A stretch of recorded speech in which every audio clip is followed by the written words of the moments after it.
এখন আমাদের মধ্যে গোতাগুতি শুরু হয়েছে কৌমি কৌমি একজন আর একজন আকিদা নিয়ে। ছোট ছোট বাচ্চা যারা তাদের পশমের তুল্য হবে না, তারাও তাদেরকে নিয়ে ফেসবুকে লেখালেখি শুরু করে। এটা চরম দৃষ্টতা, এটা আমাদের ইজ্জত সম্মান, আমাদের অবস্থান নষ্ট করে দেওয়ার অবস্থা।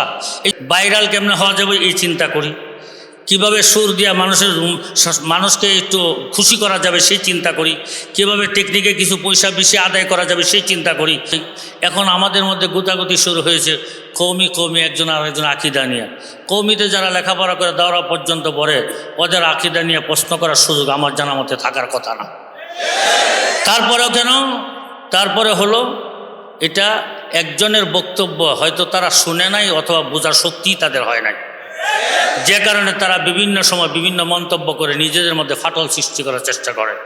তা আমরা মনে করি আজকে দেখেন বাংলাদেশ জামাত ইসলামী এরা যে পরিমাণে মাঠে কাজ করে, যে পরিমাণে মেহনত করে, তার যদি অর্ধেক বা 4 ভাগের 1 ভাগ মেহনত আমরা করতাম, তা আকিদা নিয়ে এখন সেমিনার করার প্রয়োজন আমাদের পড়তো না। আমরা আমাদের জায়গায় বসে আছি, কে দাওয়াত দিব, কোথায় দাওয়াত খাবো, কোথায় দাওয়াত দিলে আমাদের মধ্যে তো অনেক রোগ ঢুকে গেছে, ভাইরাল কেমনে হওয়া যাবে এই চিন্তা করি, কিভাবে সুর দিয়া মানুষকে একটু খুশি করা যাবে সেই চিন্তা করি, কিভাবে টেকনিকে কিছু পয়সা বেশি আদায় করা যাবে সেই চিন্তা করি। এই চিন্তা আমরা করি না যে আমাদের দায়িত্বে আল্লাহ পাক যে আমাদেরকে দায়িত্ব দিয়েছেন, আমাদের দায়িত্ব আছে মানুষকে দিনের পথে আনা, তাদের আকিদা সহি ঠিক করা, আকিদা ঠিক করা, হাজারো দায়িত্ব আমাদের আছে। দায়িত্ব চিন্তা আমরা কেউ করি না, শুধু কিভাবে ভাইরাল হওয়া যাবে, কিছু টাকা কামাই করা যাবে এটা চিন্তা করি। এবং এটাও চিন্তা করি না আমার নিজের আমল আখলাক ঠিক হবে কেমন, এই চিন্তাও আমরা করি না।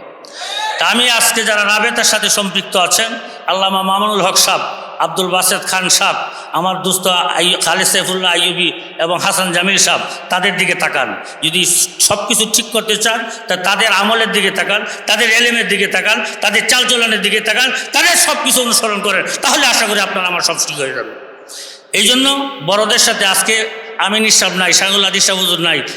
আমরা যখন ছাত্র ছিলাম 2000 তার আগে বা পরে, আমাদের সময় তো আমাদের মুরব্বীদের নিয়ে আমরা কখনো খুশাখুশি করি নাই, কোনোদিন তাদের নিয়ে কথা বলি নাই, মুখ খুলে কথা বলার সাহস পাই নাই। আর আজকে ছোট ছোট বাচ্চা যারা তাদের পশমের তুল্য হবে না, তারাও তাদেরকে নিয়ে ফেসবুকে লেখালেখি শুরু করে। এটা চরম দৃষ্টতা, এটা আমাদের ইজ্জত সম্মান, আমাদের অবস্থান নষ্ট করে দেওয়ার অবস্থা। এই জন্য আমি আপনাদেরকে বলবো, আপনারা নিজের জিম্মাদারি নিজে পালন করবেন, এবং যে জিম্মাদারিতে আছেন, বিশেষ করে মুসল্লিদের অনেক হক। আমি যতদিন ইমামতি করেছি, আমি প্রতি বছর আমি চেষ্টা করতাম আমার মুসল্লিদের সকালবেলা কোরআন শরীফ নিজে পড়াইতাম বিনা পয়সা। আমরা কখনো মুসল্লিদের কাছে কিছু পাওয়ার আশা করি নাই। যেদিন আমরা পড়েছিলাম সেই মিজানের মধ্যে আলিয়াদুল উলিয়া খায়রুম মিন ইয়াদি সুফলা, উপরের হাত নিচের হাত থেকে উত্তম, দাতা উত্তম দান গ্রহীতার চেয়ে, সেদিন থেকে সেই অভ্যাস আমরা গ্রহণ করেছি, সেই অভ্যাসের উপর পরিচালিত হয়েছি। যে কোনো মুসল্লিরাও কখনো ছোটো চোখে ইমামদেরকে মনে করে যে দাওয়াত খাওয়ার হুজুর, অমুক হুজুর তমুক হুজুর, এটা অন্যদেরকে মনে করতে পারে, আমাদেরকে কখনো মনে করার সুযোগই আমরা দিই নাই। এই জন্য আমি আপনাদেরকে বলবো যে নিজেদের অবস্থান তৈরি করেন, নিজেরা চাকরি করেন, খেদমত করেন, এর পাশাপাশি একটা ব্যবসা শুরু করেন এবং সমাজের সাথে সম্পর্ক করেন। আজকে যে ইমান নিয়ে আজকে আমরা সমস্যা পড়তেছি, আজকে দেখেন হাজারো আলোচনা হয়েছে, সব আলোচনা শুনছেন যে হিজবুত তাওহীদ ইমান ধ্বংস করে দিচ্ছে, মানুষ তাদের কাছে বিরতেছে। কেন? আমাদের দাওয়াত নাই, তাদের দাওয়াত আছে। আজকে আহলে কোরআন তাদের দাওয়াত আছে, আমাদের দাওয়াত নাই, যেখানে তাদের দলে বুঝতেছে। এরকম আহলে হাদিসের কথা বলেন, আহলে হাদিসের দাওয়াত আছে, আপনার দাওয়াত নাই। তাদের লিখনি আছে, হাজার হাজার বই পুস্তক মার্কেটে তারা দিন রাত ছাড়তেছে, হাসা মিশা যা হোক, কিন্তু তারা করতেছে, আমরা করতেছি না। তা আমরা আমাদের জিম্মাদারি থেকে পিছনে আসি বিদায় আজকে আমাদের সমস্যার দিন দিন বাড়তেছে। এমন একটা দিন আসবে শুধু আফসোসের হাত উড়োতে মারতে হবে, কোনো লাভ হবে না। এই জন্য আজকে থেকে আমরা সংকল্প গ্রহণ করি, যার যার জায়গা থেকে আমরা চেষ্টা করি, আমাদের মুরব্বীরা যত আলোচনা করেছেন প্রত্যেকটা আলোচনা আমরা ধারণ করি এবং এটা বাস্তবায়ন করার চেষ্টা করি, আমলে আনার চেষ্টা করি। আসসালামু আলাইকুম ওয়া রাহমাতুল্লাহি ওয়া বারাকাতুহু।